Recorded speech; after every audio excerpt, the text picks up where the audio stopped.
mesmo sentados, você aí onde estiver nos ouvindo, no momento que estiver nos ouvindo, que você possa abrir o teu coração e deixar o Espírito Santo de Deus ministrar no teu coração, ministrar na tua alma, que você possa estar atento à voz do Senhor. Amém? Vamos orar.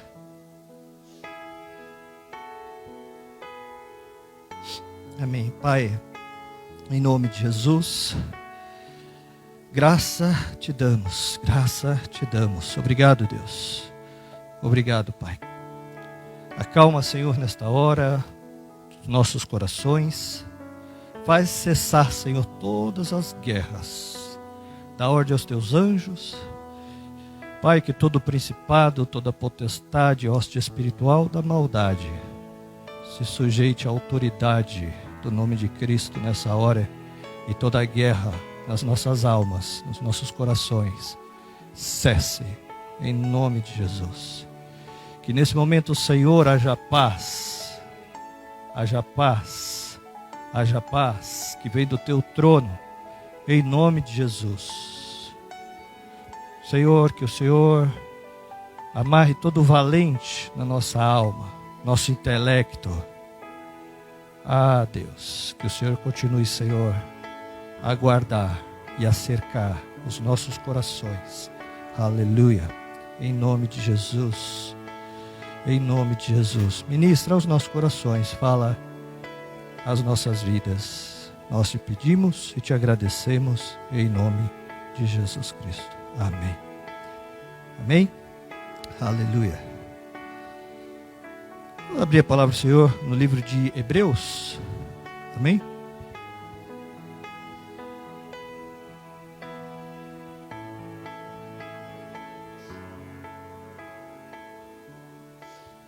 Eu compartilhar com os irmãos um estudo do pastor Porcela e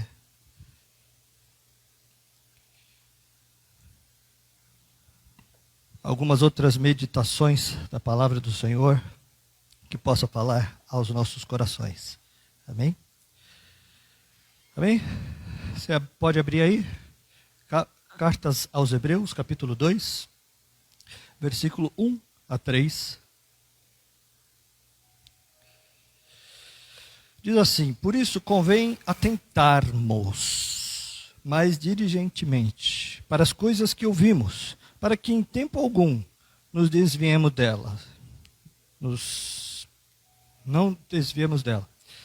Porque se a palavra falada pelos anjos permaneceu firme, e todas as transgressões e desobediência recebeu justa retribuição, como escaparemos nós se descuidarmos de tão grande salvação? Tão grande salvação, a qual tendo sido anunciada inicialmente pelo Senhor, foi-nos depois confirmada pelos que as ouviam. Quero começar aqui contando uma história que o pastor Porcela leu em uma dessas revistas de bordo. E ali naquela revista contava uma seguinte história. Lá dizia que na ala executiva do voo, né, de Nova York a Paris, o homem chegou e sentou do lado de uma mulher muito linda, muito bonita. E ele ficou muito impactado com a beleza daquela mulher. Ele ficou encantado. Ele falou: meu Deus, essa mulher, eu tenho que sair com ela. É possível, eu não vou perder essa oportunidade. E ele ficou pensando como ele deveria abordá-la, né? E depois que subiram, já estava ali, né? Ele vira para a mulher e diz assim: desculpa te interromper, mas eu posso te fazer uma pergunta? Ela disse: pois não. Ele fala: eu te achei tão linda, tão maravilhosa, que eu queria saber se você passaria uma noite comigo em Paris por $1 milhão. A mulher olhou para ele e falou: você está louco? E virou as costas para ele. Ele pensou: nossa, foi mal, né?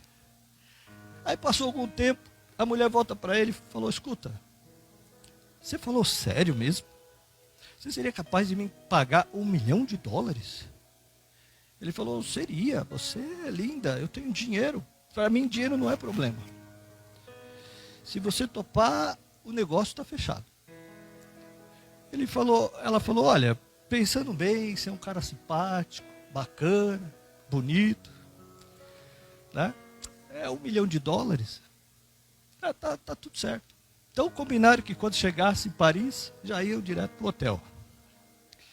Passou mais um tempo, ele volta a falar com ela. Escuta, eu preciso falar uma coisa com você. Eu não tenho $1 milhão. Mas eu te acho tão linda. Eu queria saber se ao invés de $1 milhão, você não aceitaria $1.000. Ela virou para ele, mas você é muito cara de pau, você é muito folgado. Quem você pensa que eu sou? Ele falou, olha, quem você é, a gente já discutiu lá atrás, e nós dois já descobrimos. Agora nós só estamos combinando o preço. Por que eu estou contando isso, essa história? Nós estamos vivendo num tempo, queridos, chamado pós-modernidade, um tempo de relativos. No mundo pós-moderno não existe mais absolutos. Segundo a visão de muitos, todo mundo tem um preço. E aí eu pergunto para a nossa reflexão. Não existe nada na sua vida que você não negociaria? Você negociaria, por exemplo, a vida de um filho por $1 milhão? Por $10 milhões? Por $100 milhões? Não tem preço, não é verdade? Não tem preço. Isso é um absoluto. A palavra absoluto, do prefixo latino ab, significa fora, soluto daquilo que se dissolve. Então, absoluto é aquilo que não se dissolve, é aquilo que não se derrete. Eu quero dizer para vocês que no mundo, sem absolutos, as pessoas estão perdidas. Literalmente perdidas. Não conseguem enxergar as coisas como realmente são. Enxergam tudo com muitas vozes, com muitas sombras e com muitas luzes. As pessoas não enxergam mais nada com definição. E parece que não raciocinam mais, sem serem influenciadas por opiniões de pessoas que elas sequer conhecem. Influencers digitais e coisas daí para baixo. Tem uma história, diz que o Sherlock Holmes, que tem o Watson, seu amigo Watson, elementar, meu caro Watson, lembra? Diz que o Sherlock Holmes foi acampar com o Watson. E foram para um campo, demoraram umas 3, 4 horas montando a barraca e chegou numa determinada hora, eles foram para a barraca e foram dormir. 3 horas da manhã, o Sherlock Holmes acorda, assustado, e fala, Watson, acorda. Ele, o que foi? O que aconteceu? Ele falou, olha para o céu, o que você está vendo? O Watson olha, acha que o Sherlock Holmes está com alguma pegadinha com ele, né? Ele fala, eu estou vendo o céu cheio de estrelas. E o Holmes falou para ele, mas Watson, o que isso te diz? Ele falou, bom, eu preciso dar uma resposta boa, ampla, né? Porque deve ter alguma pegadinha. Ele disse, olha, Holmes. Ele disse, olha, do ponto de vista astronômico, eu vejo bilhões de estrelas.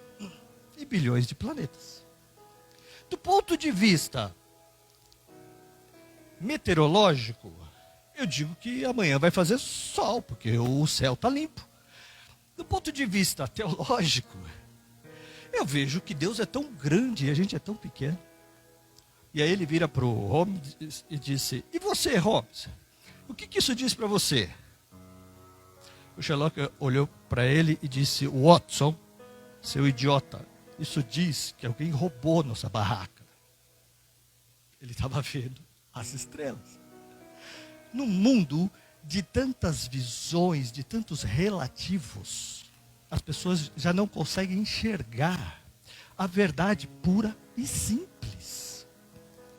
Eu quero dizer para você, querida, que nós estamos vivendo em tempos muito difíceis. Os absolutos estão sendo deixados para trás. Hoje em dia, se você perguntar para qualquer jovem o que é absoluto na vida dele, ele vai rir para você e vai dizer: não existe absoluto. Homem não é mais homem, mulher não é mais mulher, não existe mais gênero, verdade não é mais verdade, Deus não é mais absoluto, não existe nada. E por causa disso, até dentro da igreja, as pessoas estão correndo sérios riscos de se desviar. Se desviar da verdade absoluta que é Jesus. É interessante, né? Mas quando você relativiza, você abre um leque de múltiplas opções. Quando você absolutiza, você só dá uma opção. E quando Jesus disse: eu sou o caminho, ele excluiu todos os outros. E eu vou dizer para você, o propósito de Deus é esse. É você andar na verdade. Mas hoje, até os crentes já não conseguem mais lidar com esses absolutos. Tudo é relativo, tudo tem um motivo, tudo tem uma razão. E as pessoas, então, estão absolutamente perdidas.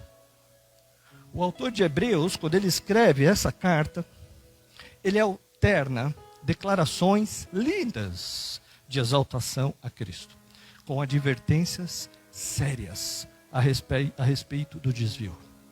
A carta foi escrita por um grupo de cristãos, judeus, que estavam vivendo momentos terríveis de perseguição. E quando as pessoas começam a ter crises, seja crise financeira, seja crise de relacionamento, seja crise de reflexões filosóficas de vida, as pessoas começam a ficar vulneráveis para os ataques na mente do inimigo das nossas almas. Os tempos que nós vivemos são tempos maus, porque as pessoas estão vivendo crises interiores, por falta de referências da verdade ao longo da sua caminhada. Então, quando o autor de Hebreus escreve a respeito da possibilidade real e concreta do desvio, ele começa dizendo que o desvio é um sinal de irresponsabilidade. Ninguém se desvia. Você já viu alguém falar: olha, a pessoa se desviou do mau caminho para o bom caminho? Ninguém se desvia. Geralmente, a pessoa andava sóbrio, né, e se desviou para a vida de drogas. Andava fiel ao casamento e se desviou para a bandalheira. Não é assim? O objetivo do inimigo das nossas almas é roubar, matar e destruir. Mas não acontece sem o nosso consentimento. Por isso esse texto de Hebreus nos alerta, dizendo: convém atentarmos mais. O que ele está dizendo, nós precisamos ser mais diligentes com a sua vida espiritual. Em tempos de apostasias, cristão que não ora, esfria. Cristão que não lê a palavra de Deus, recebe as influências malignas. Cristão que não busca a Deus e não anda diante da palavra de Deus, e não se rodeia de cristãos, de pessoas que podem ajudá-lo, vai desviar. E esse é um processo que começa de maneira gradativa. Você não percebe. E quando menos espera, a sua alma está corroída por pensamento, por sentimentos, por todas essas visões, por todas essas influências, esses ataques. Ah, pastor, mas eu sou crente em casa, eu sou crente sozinho, eu não preciso de igreja, eu não preciso congregar, eu não preciso fazer parte de um corpo. Eu não sei se você está sendo enganado pensando dessa forma, ou você mesmo está se enganando, tentando quebrar a verdade absoluta da verdade da palavra de Deus. Nós temos que estar ligados ao corpo. Uma ovelha sozinha é uma presa fácil. Porque para o inimigo das nossas almas, para alcançar lugar na nossa vida, nós temos que permitir. Começa abrindo a nossa mente, né? Filmes, televisão, internet, pornografia, seriados indevidos. E eu vou falar para você, queridos, hoje as pessoas não levam mais a Deus a sério, nem dentro da igreja. Nem dentro da igreja. Então é tempo de abrir os olhos. Gradativamente eu vou cedendo. Cedo um pouquinho aqui, outro pouquinho ali. Existe um livro chamado Cristãos Ateístas. São cristãos professos, mas vivem como se Deus não existisse. Não existisse. Foram dominados por essa mentalidade diabólica do século 21, onde tudo é relativo, quando a palavra de Deus é absoluta, insolúvel. Você foi chamado por Deus para ser luz no meio das trevas. Se você não tiver o absoluto da palavra de Deus, você vai perder a razão de quem você é. Entende? Quando você diz que a Bíblia não é bem assim, a pessoa está dizendo: Deus, o Senhor é mentiroso. Da mesma maneira que o Satanás tentou Adão no Éden, muitos estão cedendo. Ah, mas pastor, não dá para viver assim mais. Não pense que Deus não vai cumprir a sua palavra. Os decretos de Deus são inegociáveis.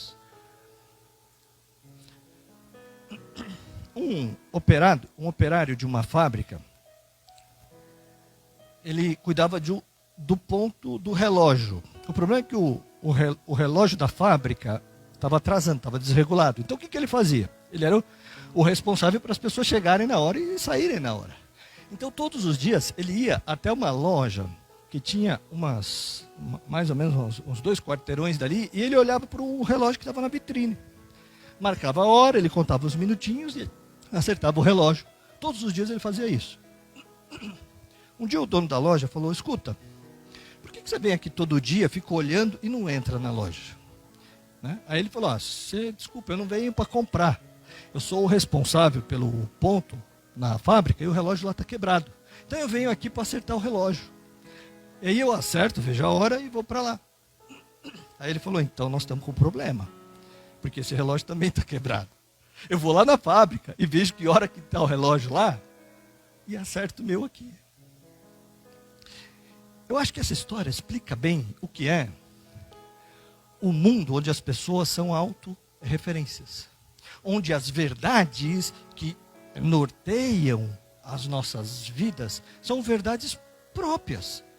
Como é que um indivíduo que a vida não é reta, digna, pode ser referência de alguma coisa para alguém? E o que está acontecendo hoje é isso. É por isso que as pessoas vão devagarzinho, se afastando. Quantas pessoas que tinham alegria de falar do amor de Deus, de falar de Deus, e que nesse Natal não conseguiram fazer uma oração de agradecimento. Em que momento nenhum da festa Deus foi lembrado nos corações. Depois, ao longo do ano, nós recebemos ligações de pessoas dizendo: pastor, o meu filho não quer mais saber da igreja. Agora só anda com más companhias, se envolvendo com coisas que não prestam. Se o teu filho não ver coerência na tua vida, ele vai debandar. Eu acerto os meus ponteiros não com o relógio quebrado da fábrica, mas com o relógio de Deus. Ele é o Senhor. Ele é aquele que dirige a nossa vida, os nossos passos. Amém, queridos? Porque hoje a igreja vive de entretenimento. As pessoas querem ir para o culto para ouvir uma palavra gostosa, que vai aquecer a alma, mas não vai salvar a sua vida, não vai salvar a sua família. O que adiantará o homem ganhar o mundo inteiro e perder a sua alma? Hoje, Ninguém fala mais de inferno. Né? Existem até aqueles pregadores universalistas que dizem, não, Jesus morreu por todo mundo, vai todo mundo para o céu. Querido, Jesus falou mais do inferno do que do céu. Inferno é real, mas o céu é real. O versículo 3 diz assim: como escaparemos nós se descuidarmos de tão grande salvação? Tão grande salvação. O mundo que está rejeitando a Deus é um mundo que se tornará insuportável de ser vivido. O ponto, queridos, é como podemos edificar a nossa casa, a nossa família sobre a rocha que é Jesus. A família, de fato, é uma instituição divina. Não foi criada por homens, não foi criada por sistemas sociais, filosóficos, econômicos. A família foi criada por Deus.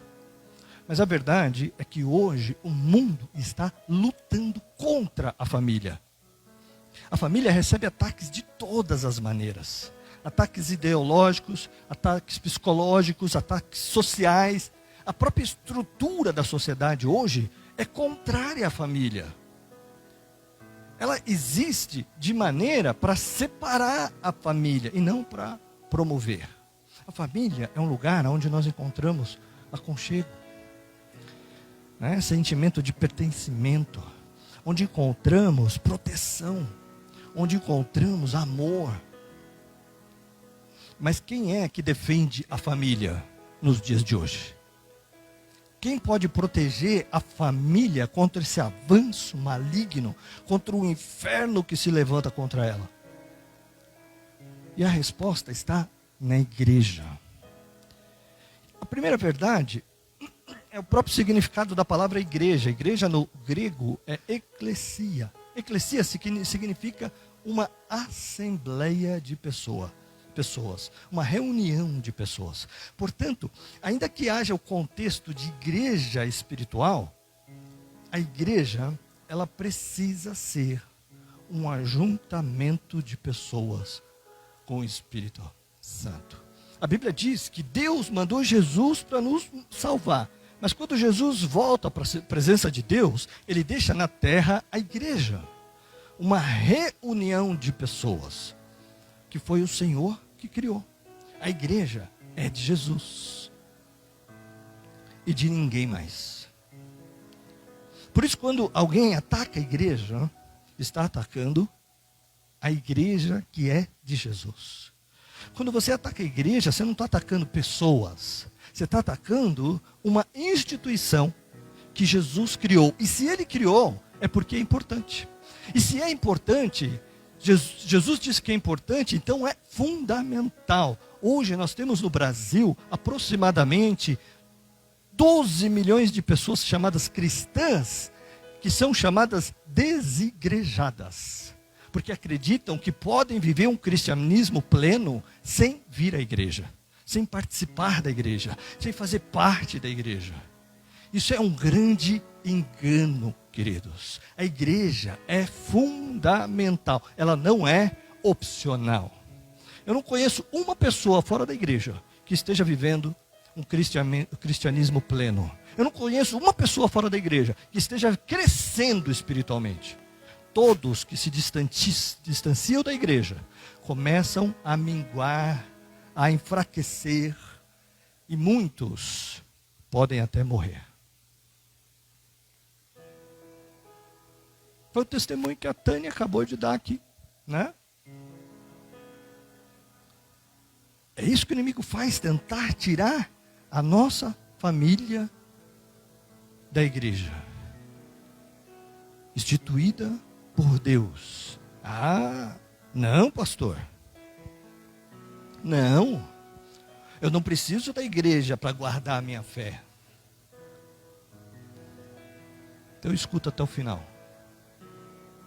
Primeiro, igreja significa uma reunião de pessoas. Segundo, é do Senhor. E terceiro, Jesus fala claramente que quem enfrenta o inferno, quem vai até as portas do inferno para derrotar o inferno, é a igreja. Não é uma vida individual, não é uma família individual, fora da igreja. Portanto, a maior proteção para uma família hoje é fazer parte de uma igreja que tem o poder, a unção, a autoridade estabelecida por Deus para invadir o inferno, saquear o inferno. Hoje o que estamos vivendo é o contrário. O inferno invadindo as famílias. Mas quando as famílias estão fazendo parte da igreja, elas estão empoderadas, fortalecidas, alimentadas, preparadas para enfrentar o inferno. E ao invés do inferno bater nas portas das suas casas, você vai bater as portas do inferno, porque o chamado de Deus é que a família resgate, invada o inferno e seja instrumento de transformação. Amém, queridos? A prova disso que eu estou falando é que no livro de Hebreus, capítulo 10, verso 25, a igreja cristã de Hebreus, dos judeus, era uma igreja especificamente de judeus, estava enfrentando uma grande perseguição e muitos estavam esfriando, deixando de ir à igreja. Olha o que a Bíblia diz lá em Hebreus 10, 25. Não deixemos de congregarmos, como é costume de alguns. Antes, façamos admoestações, e tanto mais quanto vedes que o dia se aproxima. Quanto mais perto da volta do Senhor, mais o inferno vai recrutar, vai se levantar para destruir os cristãos, enfraquecer a fé. E muito provavelmente Paulo, que escreveu essa carta, disse: não para de igreja, não pare de congregar. Vocês precisam da igreja. É a sua defesa. Assim como a família é fundamental para que uma pessoa se desenvolva e cresça, para uma criança nasce totalmente indefesa. Na família, ela vai receber alimento, proteção, ensino, cuidado. E a criança vai crescendo até um dia se tornar madura, adulta. Da mesma forma, na igreja nós temos a família de Deus. Aqui existem pais espirituais. Aqui existe alimento sólido, que é a palavra de Deus. Aqui existe socialização, irmãos e irmãs em Cristo, pessoas que podem nos ajudar a crescer, que podem nos ajudar a vencer as nossas limitações. Na igreja, nós chegamos à plenitude e à maturidade da vida espiritual. Quando a palavra de Deus fala sobre os dons que foram deixados para a igreja, ele fala de apóstolos, de profetas, pastores, mestres, evangelistas. Para quê? Para edificação dos santos, edificar e crescer. A igreja é um instrumento de Deus para a sua edificação, para que você saia da meninice e chegue à maturidade da vida espiritual. Amém, queridos? Queridos, um bom médico te livra do hospital. Um bom advogado te livra da cadeia. Uma boa igreja te livra do inferno. A igreja é muito importante para a família. A família não estará protegida dos ataques do inferno se não estiverem ligados à igreja. Entretanto, uma família enraizada na igreja, as portas do inferno não prevalecerão contra elas. Amém? A igreja é o corpo de Cristo, construído por Deus, fundamentada na rocha que é Jesus. A igreja é o templo de Deus. A igreja é o corpo de Cristo. Ele é o cabeça, como nós falamos aqui a semana passada. E nós somos os membros, a igreja é a noiva de Cristo. A igreja é muito importante para você. Não desvalorize a igreja. Não pense que você pode ficar de pijama, né, e trocar a comunhão com os santos com a igreja que você assiste só pela internet. É claro que existem pessoas que são impossibilitadas de vir. Então, glória a Deus pela internet. Entendemos que estamos em meio à pandemia, entendemos as circunstâncias. Entendemos, inclusive, que de fato existem pessoas de grupos de riscos. E temos que ser prudentes. Mas não se engane achando que engana a Deus. Quando a gente vai ao cinema, quando a gente vai ao shopping, quando a gente vai ao mercado, quando a gente vai aos parques, quando a gente vai à praia, quando a gente vai viajar, quando a gente vai passear, quando a gente vai ter o seu momento de lazer, mas você não vai à igreja, achando que Deus é menino.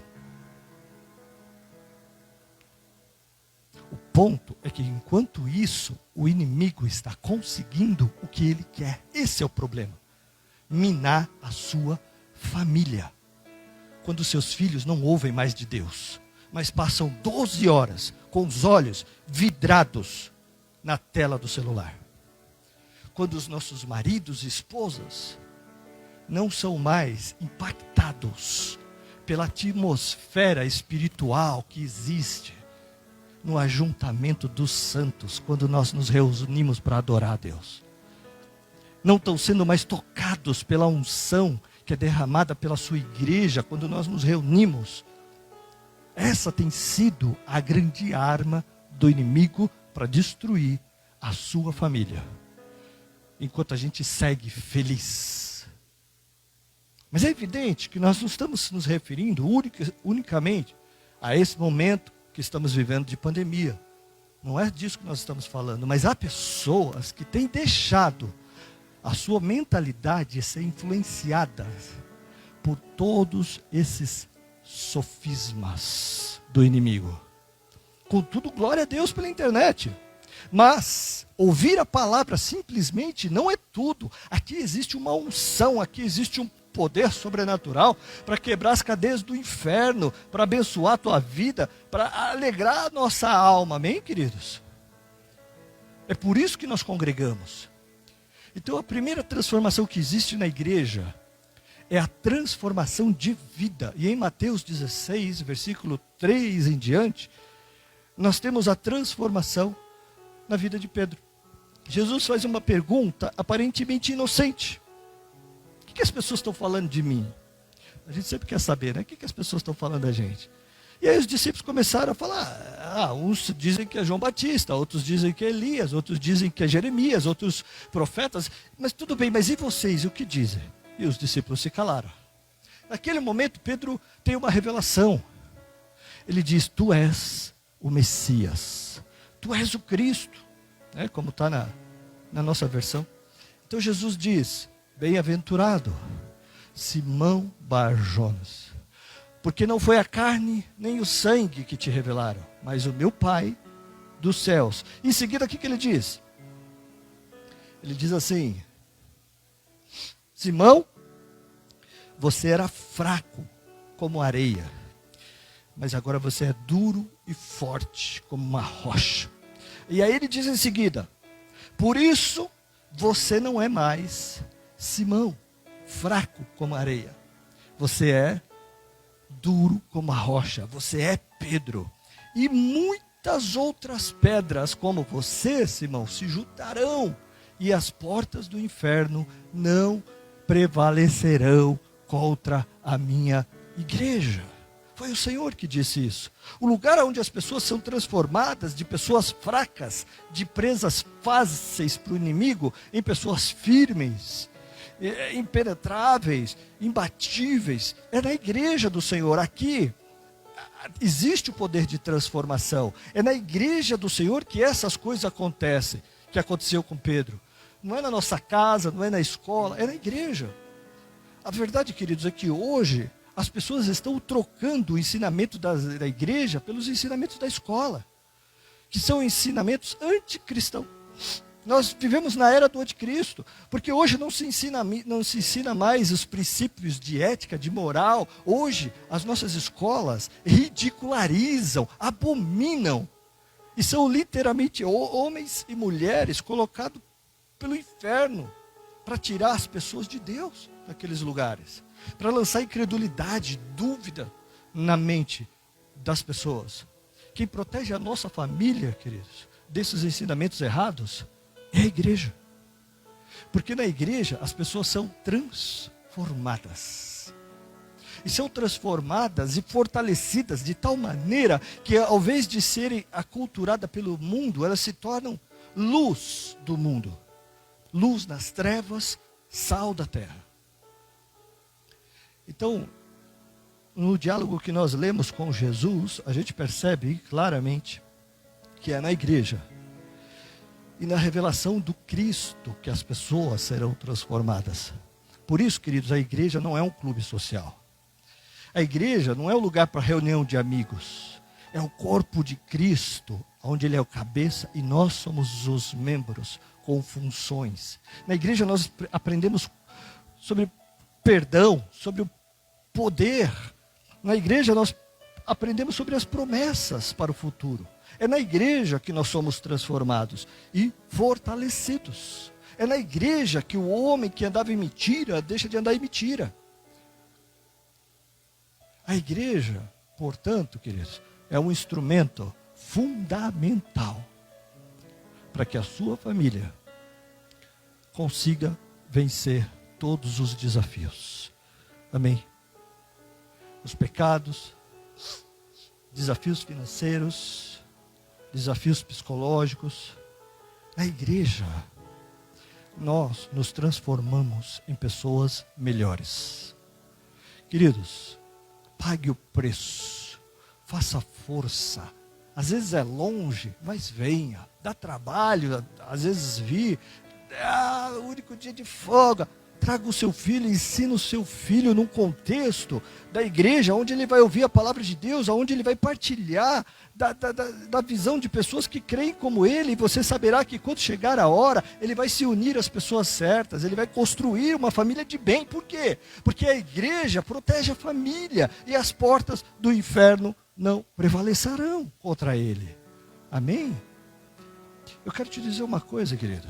Se você estiver fora da igreja, você nunca receberá a plenitude do poder de Deus, simplesmente ouvindo uma palavra pregada.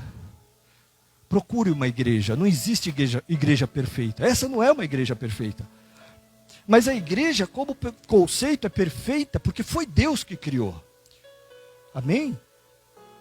Em Mateus 4:35, Jesus está com os discípulos no barco. E ele sai de um lado para outra margem. Ele cruza para outra margem. Mas ele sabia que no meio do caminho haveria uma grande tempestade. E quando eles estão passando, Jesus adormece, e a tempestade vem, e o barco começa a ter problema de afundar, e os discípulos falam: Senhor, o Senhor não se importa, nós vamos morrer. E Jesus então acorda, repreende os discípulos por incredulidade, e acalma o mar. Alguns segredos aqui, queridos. Os discípulos aqui representam a família de Deus. A travessia representa a vida. Nós temos que atravessar muitas tempestades. E o segredo de chegarmos do outro lado é a presença de Jesus no barco. E a cruz, porque eles atravessaram, cruzaram. Todos nós, se queremos ter uma vida de vitória, se queremos cruzar em segurança, queridos, os mares da vida, precisamos de pessoas, mas de pessoas certas para estar no seu barco. A igreja é o grupo de pessoas reunidas por Deus para andarmos juntos em unidade, porque Cristo está nesse barco. Amém? Do contrário, não há unidade e não há igreja. É só um ajuntamento de pessoas. Mas quando Cristo, que habita em você, em mim, e nos reunimos 2 ou 3, caminhamos juntos, numa direção segura, mesmo que venha tempestades. Isso chama-se família de Deus. Do contrário, é só um ajuntamento de pessoas fazendo festas e celebrações, com as suas vidas se debatendo no meio da tempestade. Sabe, Eu fico pensando, aquela grande tempestade, com certeza tinha outros barcos ali no mar da Galileia. O que aconteceu com eles? Aqueles que não estavam no barco de Jesus e não tinham a segurança da cruz. Muitos naufragaram. Não todos, porque nem todas as tempestades da vida vão te levar ao naufrágio. Mas eu quero te dizer, querido, se Cristo não estiver no teu barco, e se você não estiver protegido por um barco onde há pessoas que têm a mesma fé, é muito provável que você nunca consiga atravessar para o outro lado e ter uma vida de vitória. Por isso, queridos, é na igreja que nós aprendemos essas verdades. A importância dos irmãos, a importância da presença do Messias. Não adianta nada se você estiver aqui com os irmãos e não experimentar a cruz na sua própria vida. Agora, muito difícil, não é impossível que alguém fora da igreja experimente a cruz. Há muitos que se convertem fora da igreja, mas aqueles que são dirigidos pelo Espírito acabam procurando uma igreja, um lugar onde terão comunhão, onde o poder de Deus se manifesta. Amém? Amém, queridos? Vocês estão entendendo por que o diabo tem tanto interesse que a igreja seja envergonhada? Entende? Gente boa, gente ruim tem em todo lugar, é ou não é? Não é verdade?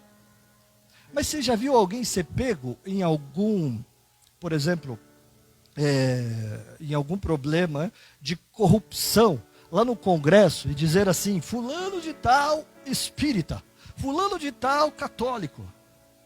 Já viu? Fulano de tal umbandista, budista, sei lá o quê. O que eles falam? Fulano de tal evangélico. Faz questão de colocar na manchete. Por quê? Até o diabo sabe que o papel da igreja é andar direito. No Velho Testamento nós temos uma história muito conhecida, lá em 2 Reis, capítulo 6, versículo 1 a 7. O episódio do servo de Deus, que deixou o machado cair na água, né, enquanto ele estava construindo. E chamou o profeta Eliseu. Os irmãos conhecem a história, né? Que também estava ali porque Eliseu também fazia parte daquela construção. E aqui, nessa história, nós temos algumas lições aqui. O camarada estava lá cortando, a madeira escapou da mão dele e caiu no lago. O ferro afunda, né? Foi até o fundo do Rio Jordão. Escapou da mão, escapou. É assim que uma família se perde. Primeiro, ela começa a escapar das mãos. É assim que os filhos se perdem. Eles começam gradativamente a ir para longe dos seus ensinamentos. A hora que você menos percebeu, ele se afundou. E queridos, a nossa natureza é como a do ferro. A gente pode afundar. E quando o camarada falou para Eliseu, Eliseu, pelo amor de Deus, é emprestado. Primeira coisa que Eliseu falou é, aonde foi que ele caiu? Localidade. Ele disse, ali. Eliseu pegou uma madeira e jogou a madeira na água. Aí o milagre aconteceu. E o ferro flutuou. É milagre, irmãos, porque ferro não flutua. A não ser que seja um navio. Aonde eu quero chegar aqui, queridos? Na nossa vida, muitos perdem os filhos, porque eles começam a se afastar da igreja. E a mentalidade do mundo começa a entrar nas suas vidas. E os pais não estão percebendo.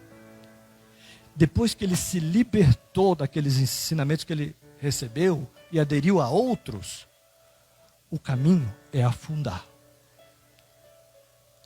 Mas como é que o milagre acontece? Em primeiro lugar, localidade. Eliseu tinha que saber aonde é que estava o machado. Não tinha que ser um lugar muito longe. Né? No lugar aonde o machado afundou, ele jogou madeira. Eu quero te dizer que o machado representa a nossa família. os nossos filhos, nossos cônjuges, quando alguém começa a se afastar de Deus. Segunda coisa, o milagre só acontece numa localidade. Ele falou, onde que foi que caiu? Ali. Aí ele jogou a cruz ali. O milagre só acontece onde você pode colocar a madeira. A madeira representa a cruz. Onde a madeira é colocada, aquele que foi destinado a afundar vai flutuar. Está entendendo, queridos? Esse é o lugar onde você e a sua família nunca vão afundar, porque o poder da cruz sempre vai estar sobre a tua vida, queridos. Amém? E vai reverter toda a situação. Aonde o machado caiu, ele afundou. Talvez haja áreas na sua vida ou na sua família que está afundando. Mas há um lugar para você trazer a sua família para receber o poder da cruz. E esse lugar é a igreja, queridos. Aqui você vai ouvir palavra de fé e não de incredulidade. Aqui os seus filhos vão aprender a enfrentar todos os ataques do inimigo, principalmente quando chegar na universidade. Por quê? Porque a sua natureza está sendo revertida. E as tendências humanas que jogam para baixo, o pecado vai ser sobrepujado pelo poder do Espírito de Deus e da cruz. E ele vai flutuar. Aleluia. Portanto, famílias que se afastam da igreja, acreditando que podem se afastar da igreja e não se afastarem de Deus, estão enganadas. Porque se Deus, queridos, tivesse criado um homem para viver fora da igreja, Ele não teria criado a igreja. Sabe, queridos, a natureza do ferro é afundar. Joga o ferro na água, ele vai afundar 100% das vezes. A natureza humana é afundar. Uma pessoa sem Deus, sem a comunhão, ela afunda. Eu nunca vi uma pessoa ficar mais santa quando ela sai da igreja. Ela vai ficar menos santa. Ela vai cada vez mais crer menos. Vai ter menos alegria, vai ter menos cheia do Espírito Santo. Essa palavra, querido, é muito importante para a nossa vida. Não há igrejas perfeitas. E quando o inimigo quer roubar alguém, ele começa a apontar os defeitos, e há defeitos. Eu te pergunto, você é perfeito? A igreja não é muito importante porque as pessoas são perfeitas. A igreja é muito importante porque o Senhor que é perfeito está no meio delas. E onde Jesus está, Ele transforma as pessoas. E o testemunho das pessoas transforma outras pessoas. Amém? Então não faça o papel do inimigo. Não fale mal de igrejas. Fale mal do inferno. No dia do arrebatamento, o mundo perderá a maior bênção que já existiu sobre a terra. Se você é alguém que tem filhos fora da igreja, fique firme, querida. Fique firme. Brilhe a luz de Jesus em você, porque no tempo oportuno, eles voltarão. E Deus vai buscar os seus também. Porque aqueles que são seus, são dele também, querida. Aleluia. A igreja tem, portanto, poder para te levantar, para tirar a tua família do fundo do rio, se necessário. A cruz de Jesus quer te levantar, te tirar do profundo do rio. Há na Bíblia vários momentos de julgamento e de juízo. Não tem só o juízo final. Na Bíblia, por exemplo, você tem um vale chamado Vale de Decisão. É lá em Jerusalém, no Vale de Cedron, ao lado do Monte Moriá. A Bíblia diz que as nações da terra serão julgadas lá. Fico imaginando Jesus, né? As nações da terra sendo julgadas no final dos 7 anos. E é o juízo final, né, que vai acontecer no final de todas as coisas. Mas uma coisa você pode ter certeza. O que vai determinar o resultado desse julgamento é a sua decisão. Eu quero ler o texto aqui de Joel, capítulo 3, 12 a 14, que fala desse vale da decisão, porque ele fala daquilo que eu quero apresentar. Levante-se as nações e siga para o vale de Josafá, porque ali me assentarei para julgar todas as nações ao redor. Lançai a foice, porque está madura a seara. Vinde, pisai, porque o lagar está cheio. Os seus compartimentos transbordam, porquanto a sua malícia é grande. Multidões, multidões no vale da decisão, porque o dia do Senhor está perto, no vale da decisão. Deus julgará a todos por suas decisões. No trono de Cristo, não vai ser juízo para inferno ou céu, porque quem chegou lá nesse trono já foi salvo, porque creu em Jesus. O que será julgado ali são as suas decisões, para galardão. Deus julgará pelas decisões. Quando você decide, meu irmão, que não é importante a igreja, que não é importante pagar o preço para levar os seus filhos para a igreja, para eles terem amigos na igreja, você está fazendo uma entrega da sua família para os ataques do mundo. Depois não reclame, se eles abandonarem a fé. E um dia, você vai dar conta deles para Deus. Se o Senhor não edificar a casa, em vão trabalha os que edificam. Se o Senhor não guardar a cidade, em vão vigia os sentinelas. Amém?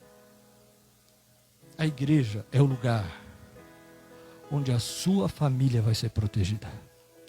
Amém? Amém? Quantos aqui gostariam de... Hoje, estamos na última semana do ano, chegando ao final do ano.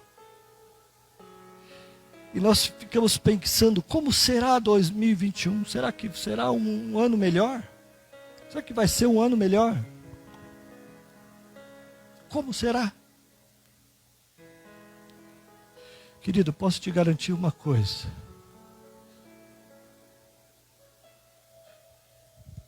Se a igreja, se você estiver dentro do barco, tudo vai muito bem. O seu ano será abençoado. A sua mesa será provida. A sua casa será protegida. Os teus filhos te irá bem. Aleluia. Aleluia. Você quer saber como vai ser o ano de 2021? Esteja na igreja, esteja no barco. Eu não estou falando para você vir para esta igreja, eu estou falando para você estar no barco de Cristo. Não se afaste do corpo de Cristo, querido. Porque uma ovelha desgarrada é alvo fácil. Você quer saber como vai ser o ano? Coloque no teu coração um voto de que você nunca se afastará da igreja que Cristo, ao subir aos céus, estabeleceu na terra. Amém, queridos? Amém? Porque é só através da igreja que Cristo, com seu infinito amor, porque só o amor de Cristo, querido, só o amor de Cristo. Você acha que o homem, você acha que qualquer pastor tem amor o suficiente para ver a pessoa 12 anos sentado na igreja com o coração duro? Qualquer um já teria aberto mão desse indivíduo. Mas Deus está lá. O Espírito Santo está lá. Culto após culto, mensagem após mensagem. Deus guardando, Deus dando testemunho, Deus dando livramento, Deus fazendo, Deus enviando os seus anjos. Deus com todo amor. Sabe por quê? Porque Ele está no barco. Aleluia. Porque Ele faz parte da família de Cristo. Nós ainda não temos muito claro consciência do que é família de Cristo. Para nós, família é só nossa família. Amamos a nossa família, damos tudo por ela. Cristo deu tudo pela sua igreja. Por esta família aqui. Por esta família aqui. Quando nós crescermos, amadurecermos, à medida que nós vamos crescendo, amadurecendo a estatura do varão perfeito, nós vamos amando a igreja, nós vamos amando a família, nós vamos amando a obra de Deus. E é por isso que a gente não desiste, sabe? É por isso que Deus vai te dando crescimento, entendimento. E o inimigo vai lançando os dardos, pessoas falando mal, você se desdobrando, você indo para a rua, evangelizando, você fazendo, o inimigo atacando, ou seja, as tempestades se levantando e você está em paz, porque Cristo é contigo, Cristo é no teu barco. Quer saber como vai ser o ano que vem? Esteja sempre no barco. Amém, queridos? Amém? Aleluia. Aleluia. Deus vem falando disso, de comprometimento, de aliança. Sabe, queridos, normalmente eu não faço uma série de pregações. Não é assim que eu costumo fazer. Passo horas e horas pedindo para Deus o que deve ser dito, pedindo direção. Acordei às 4 da manhã hoje. Cheguei atrasado porque a palavra desde as 4 da manhã estava sendo refinada pelo Espírito Santo.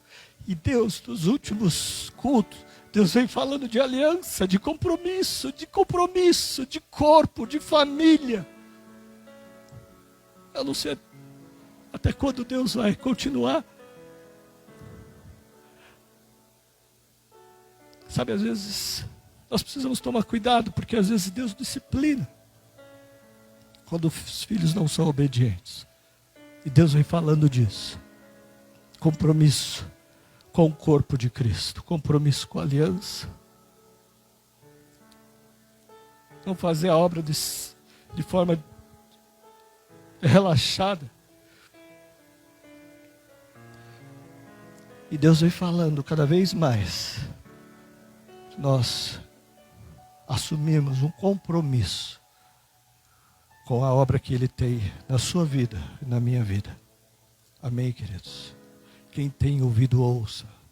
Amém? Que você possa hoje, junto com a igreja, fazer um compromisso. Não é uma promessa de final de ano. Sabe aquelas promessas? Agora esse ano eu vou emagrecer, esse ano eu vou para academia. Não é disso que a gente está falando. A gente está falando de um compromisso com o Senhor, de não se afastar